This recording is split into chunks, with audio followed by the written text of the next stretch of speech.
Hello, everyone. This is Jessica McLennan, a Scotia prophetic ministry speaking with my YouTube message of June 2026. I apologise for it going out a bit late, but this was due to a computer problem.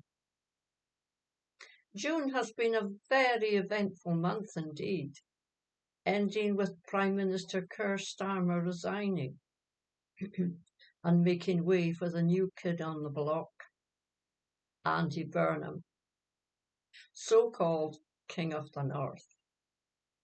Except from the people in the north where he comes from, other people in the rest of the country know little about him or what he stands for. But the Labour Party is pinning their hopes on him to turn things round from their present disastrous ratings. We also witnessed the scandalous death of student Henry Noah due to police negligence to call an ambulance after he was stabbed and because the attacker called him a racist.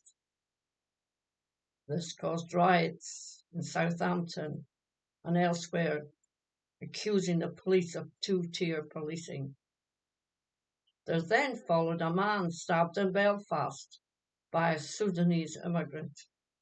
Riots in Belfast and other places in Northern Ireland followed. Feelings are running high over uncontrolled immigration into the country.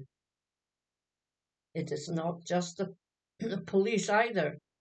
It's every branch of government from Westminster through the town halls, the courts, education, the NHS, and even the armed forces. The concept of public service no longer exists, but is replaced by a rigorously enforced woke culture. The Labour Party's Defence Minister resigned because of the party's lack of defence spending and it being inadequate to support the realm. He was followed by the Armed Forces Minister resigning. The calls for Keir Starmer to resign were becoming louder, and he was finally forced to step down. It was suddenly announced by King Charles that the royal family will no longer live in Buckingham Palace after renovations. The king leaving the palace, not a good move. He then stunned the nation by announcing a revised definition of the monarchy in which he will no longer be defender of the faith, i.e. the Christian faith, but will be defender of all faiths in this diverse nation. In doing this, he is betraying his coronation oath, which he vows before God. This could have serious consequences. Breaking a vow to God as defender of the faith of a nation is something not to be taken lightly. He is putting the nation in danger and betraying the country's long-held Christian heritage. And where is the outcry from the Church of England, who officiated at his coronation and looked to him as a defender of their Christian faith?